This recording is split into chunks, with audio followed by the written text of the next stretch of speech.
إيمانا واحتسابا غفر له ما تقدم من ذنبه ومن قام ليلة رمضان إيمانا واحتسابا غفر له ما تقدم من ذنبه ومن قام ليلة القدر إيمانا واحتسابا غفر له ما تقدم من ذنبه. عن عبد الله بن عباس رضي الله تعالى عنهما قال فرض رسول الله صلى الله عليه وسلم زكاة الفطر للصائم أو كما قال عليه الصلاة والسلام. عزیزان گرامی، اللہ رب العزت کا بڑا ہی فضل ہے، احسان ہے، کرم ہے کہ رمضان المبارک کی مقدس ساعتوں سے ہم گزر رہے ہیں، اور رمضان المبارک کے اندر خصوصیت کے ساتھ جمعۃ المبارک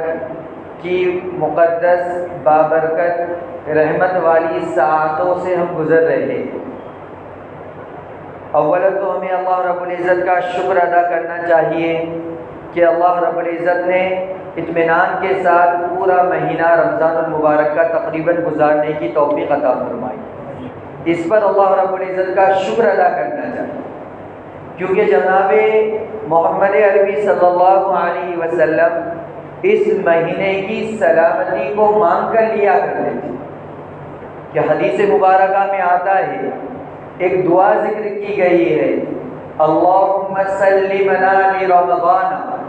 کہ یا اللہ ہمیں رمضان کے لیے سلامتی والا بنا، یعنی ہمیں رمضان کے اندر صحت، عافیت، تندرستی عطا فرما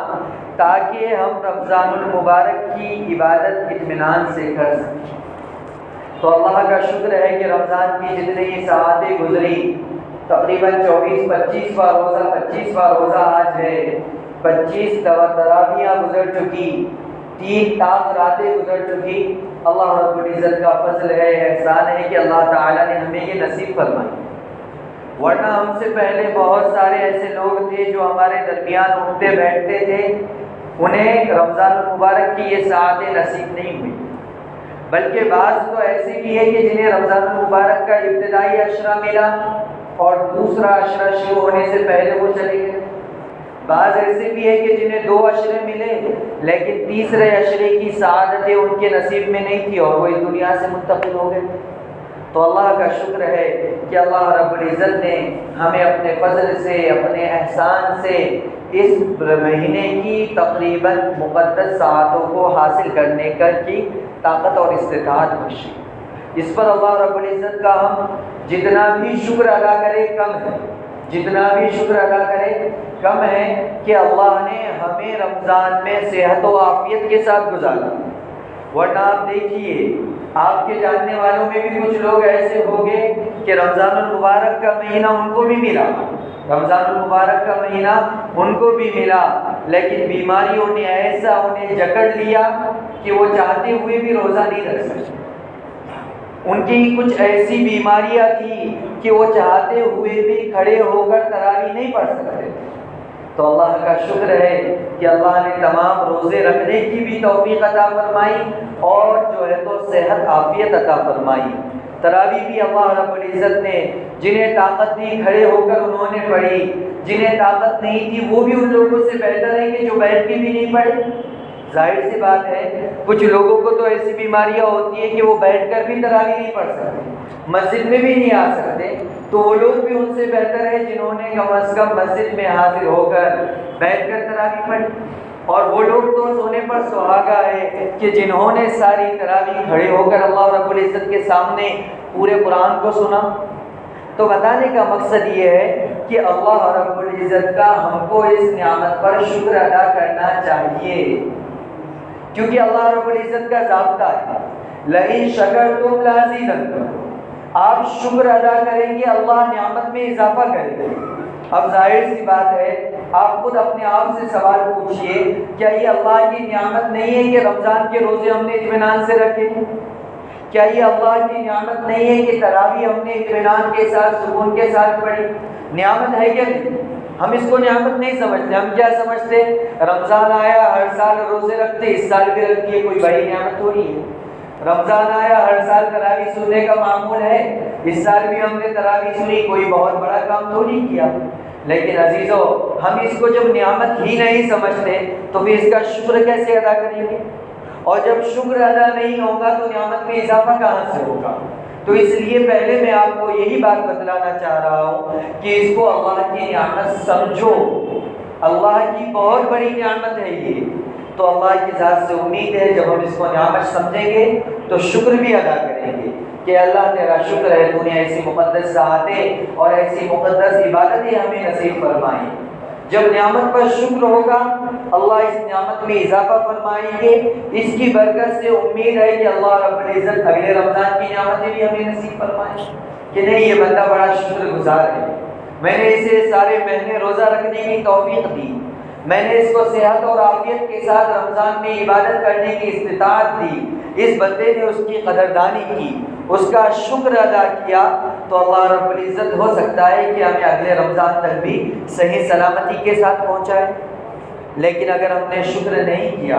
ہم سمجھیں گے کہ بھئی ہر ایک کرتا، ہم نے بھی کیا، ہمیشہ کرتے، ابھی بھی کرے، کوئی بڑی بات نہیں ہے، اللہ کا شکر ادا نہیں کیا، تو دو عذابوں میں سے ایک عذاب آ سکتا. نمبر ایک کہ اللہ رب العزت اگلے رمضان تک ہی ہمیں نہ پہنچائے، اس سے پہلے ہی اپنے پاس بلا لے. پہلا عذاب تو یہ. دوسرا عذاب یہ آ سکتا کہ اگلے رمضان میں پہنچا دے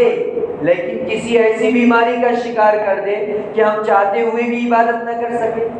اللہ کہے گا کہ اسے عبادت کی قدردانی کی توفیق نہیں ہے، لہٰذا اب اس سے رمضان ہی کو چھین لے یا رمضان کی عبادتوں کو اس سے چھین لیا جائے.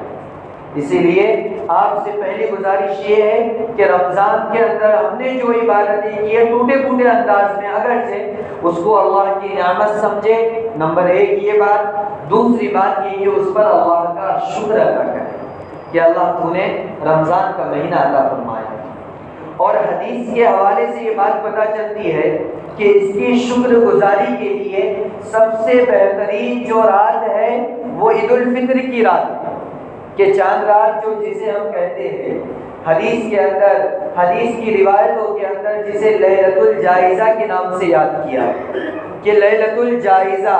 سارے رمضان کے اندر کی ہوئی عبادتوں کے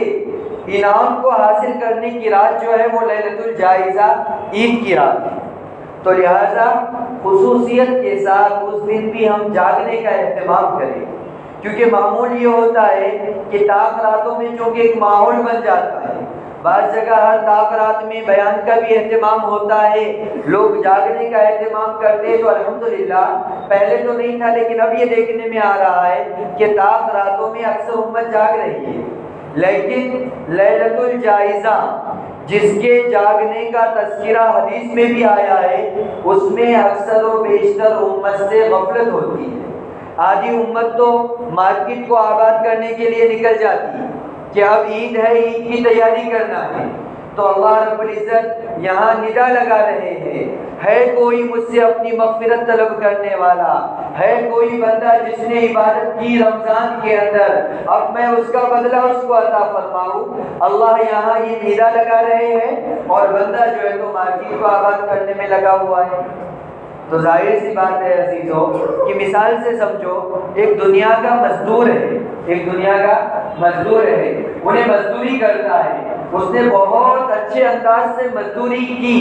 لیکن جس وقت اس کا مالک اور اس کا باس مزدوری کی اجرت تقسیم کر رہا ہے، اب اگر وہ وہاں موجود ہوگا تو اس کا جو مالک ہے، باس ہے، وہ کیا کہے گا کہ بھائی اس نے پورا ہفتہ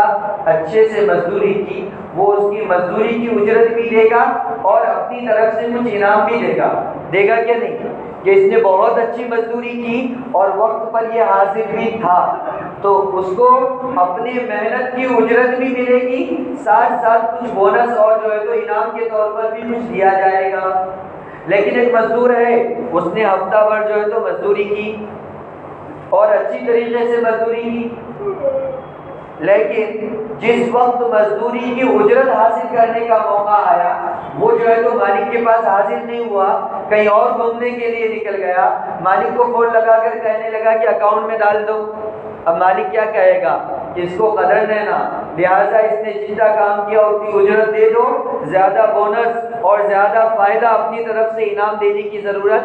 نہیں ہے، اس کو قدر ہی نہیں ہے، میرے پاس آیا ہی نہیں ہے، یہ تو اپنے کاموں کو بڑا سمجھ کر اپنے کاموں کو کرنے کے لیے نکل گیا، اس کو زیادہ فائدہ اور اپنی طرف سے انعام دینے کی ضرورت نہیں ہے۔ تو یہی معاملہ ہے کہ ہم نے رمضان بھر جتنی ٹوٹی پھوٹی عبادتیں کی ہے، اگر لیلۃ الجائزہ میں اللہ رب العزت کے رب میں حاضر ہو کر ہم وہاں پر عبادت کے ساتھ اس کو گزاریں گے، اللہ رب العزت کہیں گے کہ اس میرے بندے نے رمضان کو بڑی محبت کے ساتھ، عبادت کے ساتھ، مجاہدے کے ساتھ، قربانی کے ساتھ گزارا،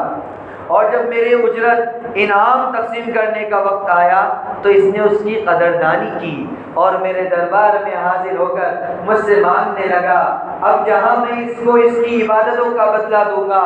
وہیں اس کو مزید اپنی طرف سے انعام کے طور پر بھی کچھ اور عطا کروں گا۔ تو اس لیے عزیزو، تیسری بات جو آپ حضرات سے کرنی ہے وہ یہ ہے کہ لیلۃ الجائزہ میں بھی جاگنے کا اہتمام کرے۔ ابھی ایک روایت نظر سے گزری، آقا مدنی صلی اللہ علیہ وسلم نے ارشاد فرمایا کہ من احیا، جو شخص دونوں عیدوں کی رات کو جاگتا ہے، عید الفطر اور عید الاضحیٰ، اس میں جاگتا ہے اور عبادت کرتا ہے تو اللہ رب العزت اس کے دل کو اس دن زندہ فرمائیں گے جس دن تمام لوگوں کے دل جو ہے تو مردہ ہو جائیں گے، اس دن اللہ رب العزت دل کو زندہ فرمائیں گے۔ تو اس لیے ہمیں لیلۃ الجائزہ میں بھی عبادت کرنی چاہیے۔ اس سے آگے ایک اور بات کہ آقا مدنی صلی اللہ علیہ وسلم کا ایک معمول تھا، امی جان حضرت عائشہ رضی اللہ تعالی عنہ اس کی راویہ ہے، امام احمد علیہ الرحمہ نے مسند احمد میں اس روایت کو نقل کیا ہے، فرمایا کان رسول اللہ صلی اللہ علیہ وسلم یجتہد فی عشر الاواخر ما لا یجتہد فی غیرہا، کہ آقا مدنی صلی اللہ علیہ وسلم کا یہ معمول تھا کہ جب رمضان کا اخیر عشرہ آ جاتا تو آپ عبادتوں میں اضافہ کرتے۔ امی جان حضرت عائشہ رضی اللہ تعالیٰ عنہ کی روایت ہے کہ آپ اخیر عشرے میں اتنی زیادہ عبادت کرتے کہ سال بھر اتنا مجاہدہ نہیں کرتے، ما لا یجتہد فی غیرہا، سال بھر اتنا عبادتوں کے اندر مجاہدہ نہیں ہوتا جتنا رمضان المبارک کے اخیر عشرے میں ہوتا۔ یہاں پر عزیزوں ایک بات سمجھنے کی ہے کہ اس روایت کو کرنے والی جو راویہ ہے وہ امی جان حضرت عائشہ رضی اللہ تعالی عنہ ہے، اور آپ کے سامنے آپ صلی اللہ علیہ وسلم کی سال بھر کی عبادتوں کا نقشہ تھا، کیونکہ آپ صلی اللہ علیہ وسلم کی زوجہ محترمہ ہیں، اور سال بھر آپ کی جو عبادتیں ہوا کرتی امی جان حضرت عائشہ رضی اللہ تعالی عنہ اس کو اپنے آنکھوں سے دیکھتی، اس کا مشاہدہ کرتی۔ روایت میں آتا ہے کہ عام دنوں کی راتوں میں جب حبیب خدا صلی اللہ علیہ وسلم عبادت کے لیے کھڑے ہوتے، نفل نماز کے لیے کھڑے ہوتے، حدیث مبارکہ کے الفاظ ہے حتی توارت قدماہ، اتنا لمبا قیام فرماتے کہ محبوب خدا صلی اللہ علیہ وسلم کے پاؤں مبارک لمبے قیام کی وجہ سے سوج جاتے، اس میں ورم آ جاتا۔ یہ عام دنوں کی عبادت ہے، ظاہر سی بات ہے حضرت عائشہ رضی اللہ تعالی عنہ نے اس عبادت کو اپنی آنکھوں سے دیکھا۔ عام دنوں کے اندر اتنا لمبا قیام، حضرت انس رضی اللہ تعالی عنہ کی روایت ہے کہ ایک رکعت میں 7 پارے اللہ کے نبی پڑھا کر عام دنوں کے اندر۔ تو جب رمضان کے اندر حضرت عائشہ رضی اللہ تعالی عنہ یہ فرما رہی ہے کہ سال بھر کی عبادتوں کے مقابلے میں رمضان کے اخیر عشرے کی عبادت کا کچھ اور ہی انداز ہوتا، تو اب اندازہ لگاؤ کہ کتنی عبادتیں ہوا کرتی۔ گویا کہ ان کا یہ الفاظ، ان کا یہ لفظ ما لا یجتہد فی غیرہا، کہ سال بھر عبادتوں میں اتنا مجاہدہ نہیں ہوتا، یہ مجھے اور آپ کو آپ صلی اللہ علیہ وسلم کی اخیر عشرے کی عبادت کی زیادتی بتانے کے لیے کہ ہم نے سال بھر اللہ کے نبی کی عبادت کو اپنے آنکھوں سے دیکھا، لیکن اخیر عشرے میں جو عبادتوں میں مجاہدہ ہوتا، اضافہ ہوتا، اس کو ہم اپنے الفاظ میں بیان نہیں کر سکتے۔ تو اندازہ لگاؤ عزیزوں، بزرگوں، دوستو، وہ کائنات جس کے صدقے میں اللہ نے، وہ ہستی جس کے صدقے میں ساری کائنات کو بنایا، وہ ہستی جس کے صدقے میں اللہ رب العزت نے 1,24,000 انبیاء علیہ السلام کو بھیجا، چاند سورج ستارے بنائے، کائنات کے سارے نظام کو بنایا، اور وہ ہستی کا یہ عالم ہے کہ رمضان کا آخر عشرہ آ رہا ہے تو عبادتوں کے اندر اتنا اضافہ کہ ہم اس کا اندازہ بھی نہیں لگا سکتے۔ اور میں آپ، ہماری ساری زندگی غفلت میں، گناہوں میں، کوتاہیوں کے ساتھ گزر رہی ہے، اس کے باوجود بھی جب اخیر عشرہ آتا ہے تو ابتدائی عشرے میں تو تھوڑی بہت عبادت ہو جاتی ہے، بعد میں جیسے جیسے اب یہ 2-4 دن آنا شروع ہوتے ہیں، امت جو ہے تو شاپنگ کے اندر، عید کی خریدی کے اندر ایسی مشغول، ایسی منہمک ہو جاتی ہے کہ تراویحوں کے بھی لالے پڑ جاتے ہیں کہ آج پوچھا کسی سے کہ بھائی تراویح پڑھی؟ نہیں یار مفتی صاحب آج جو ہے نا تھوڑا بچوں کی شاپنگ کرنا تھا، ناندیڑ چلے گئے تھے یا فلاں جگہ چلے گئے تھے اور تراویح نہیں ہوئی۔ افسوس ہے، افسوس۔ ہم کیا سمجھتے کہ عید اس شخص کی بہت بہتر ہوگی جو عید کی شاپنگ بہت اچھی کرے گا، بہت اچھے عمدہ اور اعلیٰ کوالٹی کے کپڑے پہنے گا، اس کی عید بہت اچھی ہے۔ لیکن یاد رکھنا، اللہ رب العزت کے نگاہ میں حقیقی عید کی حقیقی خوشی اس شخص کے لیے ہے جو رمضان کا مہینہ عبادتوں کے ساتھ گزارے۔ اگرچہ عید کے دن وہ پرانے کپڑے، اچھے عمدہ تھوڑے سے کپڑے دھلا کر بھی پہن لیا، اللہ کی نگاہ میں اس کے لیے حقیقی عید ہے۔ عید کی خوشی منانے کا حقیقی حق اسی شخص کو ہے جو سارا رمضان عبادت کے ساتھ گزارے، اور جو غفلتوں کے ساتھ اور عید کی شاپنگ کے نام پر تراویح کو چھوڑنے کے ساتھ، بلکہ بعض لوگوں کی تو یہ باتیں بھی کارگزاریاں سننے کو ملتی ہے کہ مفتی صاحب آج فلاں جگہ اپنے گھر کے بچوں کی اور گھر والی کی شاپنگ کرنے کے لیے جانا تھا، دھوپ اتنی زیادہ ہے، لمبا سفر تھا، اس لیے میں نے روزہ بھی نہیں رکھا۔ اب بتاؤ اس سے زیادہ کیا غفلت ہوگی کہ عید کا جو مقصد تھا وہ فوت کر کے ہم جو ہے تو نئے کپڑے پہن کر سمجھ رہے کہ عید منا لی ہم نے۔ تو عزیزو، حقیقی عید اس شخص کی ہے۔ تو آپ حضرات سے بھی گزارش ہے کہ ہمیشہ ایسی عید مناتے ہیں کہ ہمیں لگتا کہ ہم نے عید منائی، کپڑے اچھے پہن لیے، ہمیں لگا کہ عید منائی، گھر والی کے لیے اچھے کپڑے لا لیے، بچوں کے لیے اچھے کپڑے لا لیے، تو ہمیں لگتا ہے کہ ہم نے عید منا لی۔ ہر سال ہم من چاہی عید مناتے ہیں۔ آپ سے گزارش ہے کہ اس سال رب چاہی عید منانے کی کوشش کریں،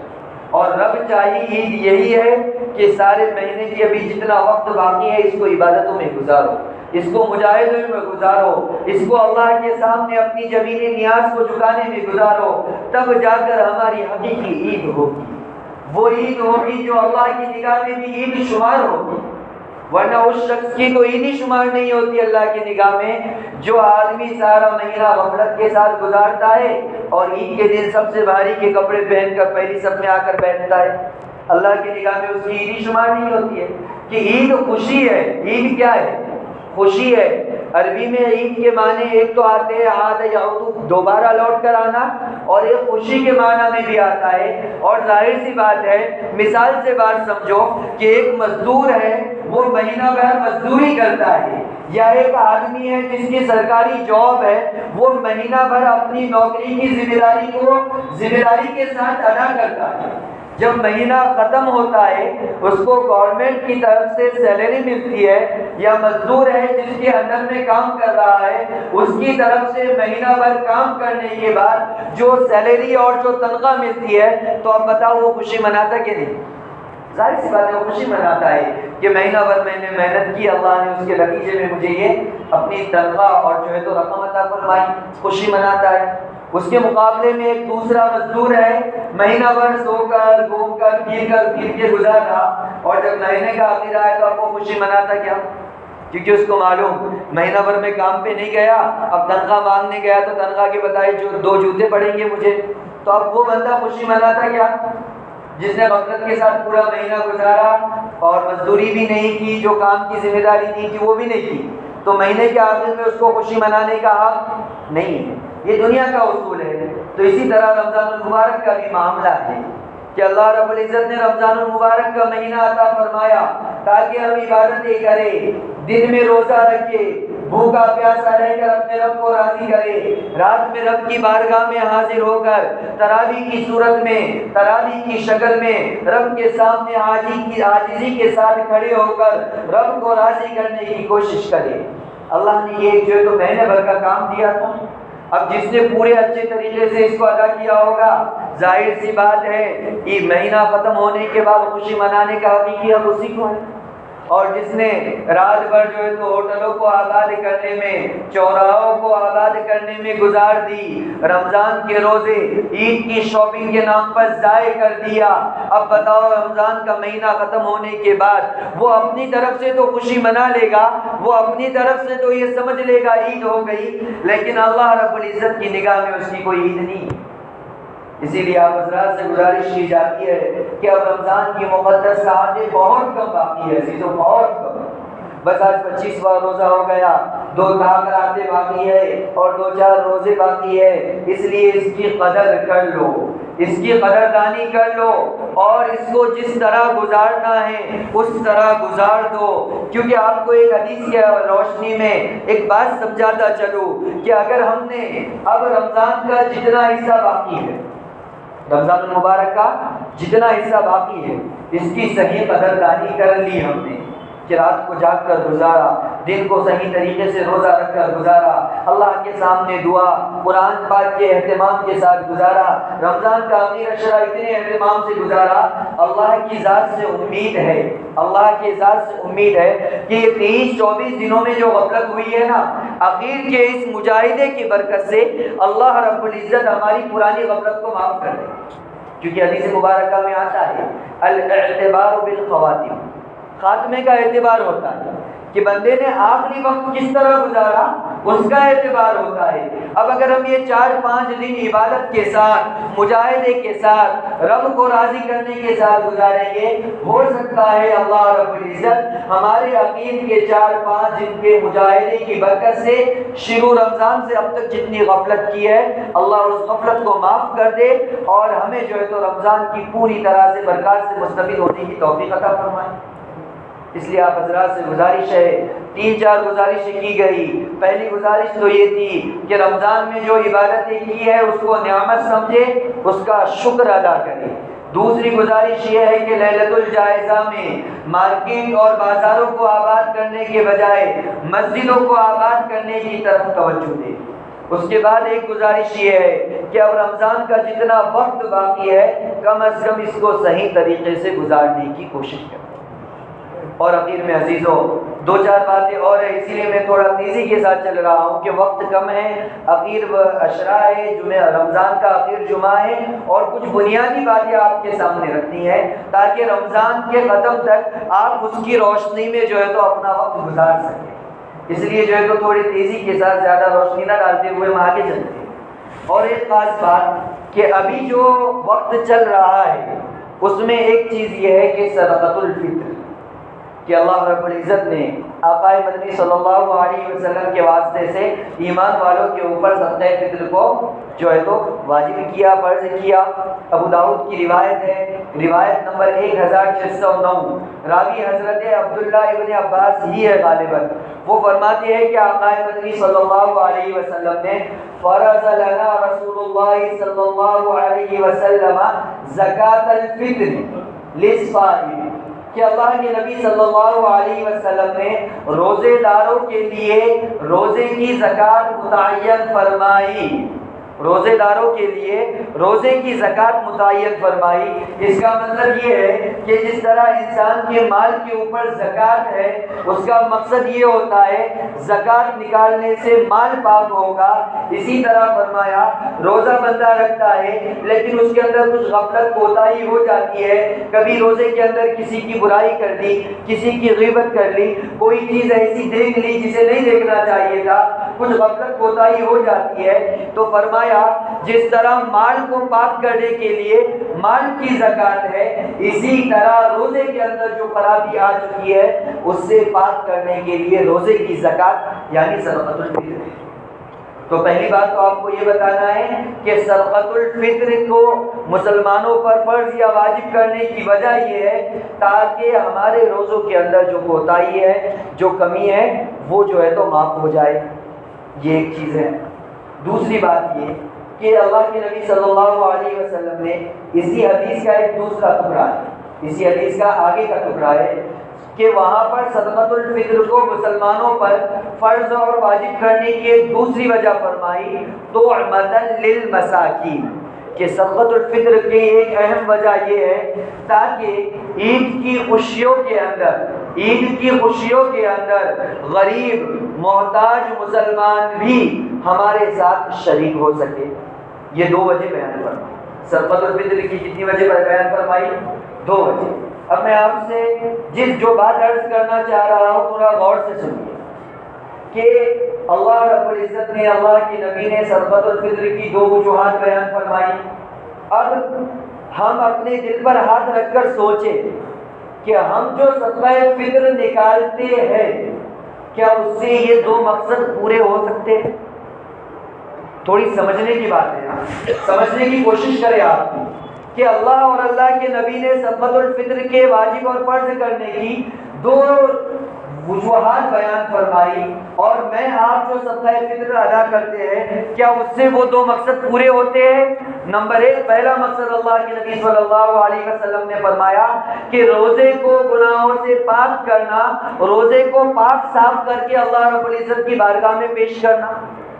اب دیکھو روزہ ایک بڑی عبادت ہے، روزے کا بدلہ کیا ہے؟ بخاری شریف کی ایک روایت ہے جس کے الفاظ کچھ اس طرح ہے کہ الصوم لی وانا اجزی بہ، کہ روزہ میرے لیے ہے اور اس کا بدلہ میں خود دیتا ہوں۔ بعض علماء نے اس کو مجہول کے صیغے کے ساتھ پڑھا ہے الصوم لی وانا اجزا بہ، کہ روزہ میرے لیے ہے اور روزوں کے بدلے میں میں اپنی ذات خود بندے کے حوالے کر دیتا ہوں۔ اب اندازہ لگاؤ، روزہ صحیح سالم ہوگا اللہ کی ذات ملنے کا وعدہ ہے، روزہ صحیح ہوگا اللہ کی ذات ملنے کا وعدہ ہے، اور ہم اس روزے کو صحیح کرنے کے لیے بس 2.25 کلو گیہوں کی رقم نکال کر دے دیتے ہیں۔ تو جو روزہ صحیح ہوگا اللہ کی ذات مل رہی ہے، اس روزے کو برائیوں سے پاک کرنے کے لیے ہم 2 کلو گیہوں کی قیمت نکال کر دے دیتے ہیں، گویا کہ ہمارے پاس نعوذ باللہ اللہ کی ذات کو حاصل کرنے کے لیے بس 2 کلو گیہوں کی قیمت ہے۔ بات سمجھو آپ میں جو بتانا چاہ رہا ہوں۔ اسی لیے شریعت نے جو متعین کیا نا کہ صدقۃ الفطر 3.5 کلو گیہوں بھی دے سکتے، 3.5 کلو کھجور بھی آپ دے سکتے ہیں، کشمش بھی دے سکتے ہیں، ہے کہ نہیں یہ نصاب؟ لیکن ایسا لگتا ہے کہ امت نے اس نصاب کو بھلا دیا، اور چاہے کروڑوں کی بھی پراپرٹی ہے، جب رمضان کا آخر وقت آتا ہے حساب لگاتے چلو کتنے لوگ ہیں، اتنے لوگ ہیں، 2.25 کلو ہے تو تھوڑا اپنا بڑائی ظاہر کرنے کے لیے چلو 2.25 کلو ہے، اپن 2 کلو نکال دیں گے اور 2 کلو گیہوں کی قیمت دے دو۔ تو شریعت نے یہ جو الگ الگ نصاب متعین کیے تھے، کھجور کا نصاب، کشمش کا نصاب، کیا جبریل علیہ السلام آگے ادا کریں گے؟ یہ ہمارے لیے نہیں تھا، بلکہ شریعت کا مزاج تو یہ ہے کہ بھئی جو تھوڑا بہت ادا کر سکتا، جس کی ماہانہ آمدنی مثال کے طور پر 10-15 ہزار 20 ہزار ہے، وہ غریب ہے وہ گیہوں سے دے، جس کی تھوڑی بڑی آمدنی ہے وہ جو ہے تو کھجور سے دے، جس کی اور زیادہ بڑی آمدنی ہے وہ کشمش کے ذریعے صدقہ فطر ادا کرے، جتنی زیادہ مال جو ہے تو نصاب ہوگا اتنا زیادہ رقم نکلے گی۔ لیکن آپ دل پر ہاتھ رکھ کر سوچو، اکثر و بیشتر امت کا پورا طبقہ گیہوں سے نکالتا، اور ایسا لگتا ہے گویا کہ اللہ کے نبی صلی اللہ علیہ وسلم نے کشمش اور کھجور کا جو تذکرہ فرمایا تھا وہ جو ہے تو ہمارے لیے نہیں تھا، وہ فرشتوں کے لیے تھا، ہمارے لیے تو بس گیہوں ہے، کروڑوں کی پراپرٹی ہے تب بھی ہم گیہوں سے نکالیں گے۔ اور جو ہے تو ہم نے گویا کہ نعوذ باللہ اللہ کی قیمت بھی جو ہے تو 2 کلو گیہوں کی قیمت طے کر دی۔ اس لیے آپ حضرات سے بہت ہی ادب سے گزارش کی جاتی ہے کہ جن کو اللہ نے صاحب استطاعت بنایا ہے، مال دولت جس کو اللہ رب العزت نے دی ہے، وہ اس بات کی کوشش کرے کہ ہم صدقۃ الفطر علماء کے پاس جا کر معلوم کرے کہ کشمش سے نکالیں گے تو کتنا آئے گا، کھجور سے نکالیں گے تو کتنا آئے گا، وہ اس سے ادا کرے۔ جو متوسط درجہ ہے، جن کے پاس ذرائع آمدنی مختصر سی ہے لیکن ان پر بھی صدقہ فطر واجب ہے، اب ان کے لیے اللہ نے گنجائش دی ہے۔ تو پہلا جو مقصد ہے صدقۃ الفطر کا، اللہ کی ذات کو حاصل کرنا، وہ ہم جو ہے تو 2.25 کلو گیہوں میں حاصل کرنے کی کوشش کر رہے ہیں، جو کہ حاصل ہونے والا نہیں ہے۔ دوسری بات بتا کر انشاءاللہ اپنی بات ختم کرتا ہوں، وقت ہو چکا ہے۔ دوسرا مقصد صدقۃ الفطر کے وجوب کا، غریبوں کو عید کی خوشی میں جو ہے تو شریک کرنا۔ اب آپ دل پر ہاتھ رکھ کے بولو، 2 کلو پوری امت جو ہے تو 2 کلو 2.25 کلو صدقہ فطر نکالے گی، دل پر ہاتھ رکھ کر سوچنا اس کی قیمت کتنی ہوتی، کتنی ہوگی؟ بہت زیادہ، 70-80 روپے، بہت ہائی کوالٹی کا بھی لیجیے تو 100 روپے تک جائے گا۔ اب آپ 100 روپے اپنی طرف سے نکالیں گے، آپ کے پاس کروڑوں کی پراپرٹی ہے، 100 روپے میں کوئی شخص، اور آپ کے گھر میں مثال کے طور پر 5 لوگ ہیں، آپ نے 5 لوگوں کے 500 روپے نکالے، بتاؤ 500 روپے میں کوئی ایک غریب شخص بھی آپ کے ساتھ عید کی خوشی میں شریک ہو سکتا ہے؟ آج کے زمانے میں ہو سکتا ہے، مہنگائی کے اس دور میں؟ تو پھر صدقہ فطر کے جو دونوں مقصد ہیں وہ بس بیان کرنے کے لیے ہے، ہم نے کبھی کوشش نہیں کی کہ میرے صدقہ فطر سے یہ دونوں مقصد حاصل ہو جائے کہ اللہ بھی راضی ہو جائے، روزے کے گناہ بھی معاف ہو جائے، اور کسی ایک غریب کا خاندان میرے صدقہ فطر سے خوشی میں شریک ہو سکے۔ تو یہ اسی وقت ہو سکتا ہے جب ہم اس بات کو دل پر لیں گے، اور جنہیں اللہ نے وسعت عطا فرمائی ہے، مالداری عطا فرمائی ہے، وہ ہائی کوالٹی کا جو صدقہ فطر ہے وہ نکالیں گے اور غریبوں تک لے جا کر بذات خود پہنچائیں گے، تو اللہ کی ذات سے امید ہے کہ اللہ رب العزت روزے کی گناہوں کو بھی معاف کرے گا، اور ہمارے ساتھ غریب لوگ عید کی خوشی میں شریک بھی ہو سکتے۔ یہ 2-3-4 باتیں تھی عزیزوں جو آپ کے سامنے رکھنی تھی۔ آپ یہ نہ سمجھیں کہ کسی پر طعن کیا جا رہا ہے، تشنیع کی جا رہی ہے، یہ معاشرے کے اندر ایک بہت بڑی برائی آ چکی ہے، مجبوری ہے کہ اس کو بتانا پڑتا ہے سخت لہجے کے اندر، ورنہ آپ بھی دیکھیے کہ کبھی اس طرح کا مضمون آپ کے سامنے آیا، کبھی آپ کے دل میں یہ بات ہوئی کہ نہیں اس مرتبہ ہم گیہوں سے نہیں کشمش اور جو سے دیں گے، ہم جو ہے تو کھجور کا صدقہ فطر نصاب نکالیں گے؟ کبھی ہمارے دل میں چونکہ مذاکرہ نہیں ہوتا تو دل میں خیال بھی نہیں آتا، اور دل میں خیال نہیں آتا تو ہم ادا بھی نہیں کرتے۔ اس لیے آپ حضرات سے گزارش ہے عزیزوں کہ صدقۃ الفطر کو اس طرح ادا کرنے کی کوشش کریں۔ اور اخیر ایک بات بس مختصر 2 منٹ کے اندر، وہ یہ ہے کہ عزیزوں اب ملک کے حالات آپ کو پتہ ہے، اور جو ہے تو ملک کے نہیں بلکہ دنیا کے اندر ایک انقلاب آنے والا ہے، کیونکہ دنیا کے اکثر بڑے بڑے ممالک کے اندر 2024 کے اندر الیکشن ہے، پہلی بات، اور دوسری بات ایک روایت ہے کہ اللہ رب العزت جب دنیا کے نظام کو تبدیل کرنا چاہتے ہیں تو اس کا عملی نمونہ پہلے سرزمین فلسطین پر پیش کرتے ہیں۔ انقلاب شام کے اندر ابو تراب ندوی نے اس روایت کو نقل کیا مسند احمد کی روایت سے حوالے سے کہ اللہ تعالیٰ اگر دنیا کے نظام کو تبدیل کرنا چاہتے ہیں تو اس کا عملی نمونہ پہلے سرزمین فلسطین پر پیش کرتے ہیں، اس کے بعد وہی نظام ساری دنیا پر نافذ ہوتا ہے۔ آپ لوگ جانتے ہیں 5-6 مہینے سے فلسطین کے کیا حالات ہیں، ایک بات یہ، اور دوسری بات امریکہ کے اندر بھی، اسرائیل کے اندر بھی، ہندوستان کے اندر بھی، دنیا کے بڑے بڑے ملکوں کے اندر الیکشن بھی ہے۔ یہ اشارہ اس بات کی طرف ہے کہ دنیا کا نظام تبدیل ہونے والا ہے۔ اب اللہ کے سامنے گر گرا کر 2-4 دن ہم اللہ کے سامنے گر گرا کر اپنے آنے والے مستقبل کے لیے دعائیں کریں، کیونکہ رمضان کا آخری اشرا ہے، راتیں بھی ہمارے پاس ہے، اور جو ہے تو رمضان کی مقدس ساعتیں ہیں۔ بتاؤ رمضان کی ساعتیں نکل گئی، اس کے بعد ہمارے پاس موقع ہے اپنے رب کو اس طرح راضی کرنے کا؟ رب کی اتنی رحمتیں پھر نازل ہوگی کیا؟ اس لیے آپ سے گزارش ہے کہ رمضان المبارک کی 2 تاک راتوں میں اور اسی طرح افطار کے وقت راتوں کو جاگ کر اپنے رب کو منا لو، اور خاص طور پر اپنے آنے والی نسلوں کے ایمان کو مانگ لو، بس یہی گزارش ہے، کیونکہ پتہ نہیں کیا حالات ہوگے۔ حضرت مہدی علیہ السلام کا جب لشکر آئے گا تو اللہ سے دعا کرے، یا اللہ ہمارے نسلوں میں ایمان کو باقی رکھ، اور حضرت مہدی کا جب لشکر آئے ہماری نسلوں کو اس میں شریک ہونے کی توفیق عطا۔ ہر ایک سے گزارش ہے کہ اس دعا کو خصوصیت کے ساتھ مانگے، ورنہ رمضان کا مہینہ چلے گیا، برکتوں کا مہینہ چلا گیا، اس کے بعد جب حالات آئیں گے تو ہم مانگیں گے، قبول ہوگا لیکن اتنا چانس نہیں ہے جتنا رمضان کے اندر چانسز بڑھ جائیں۔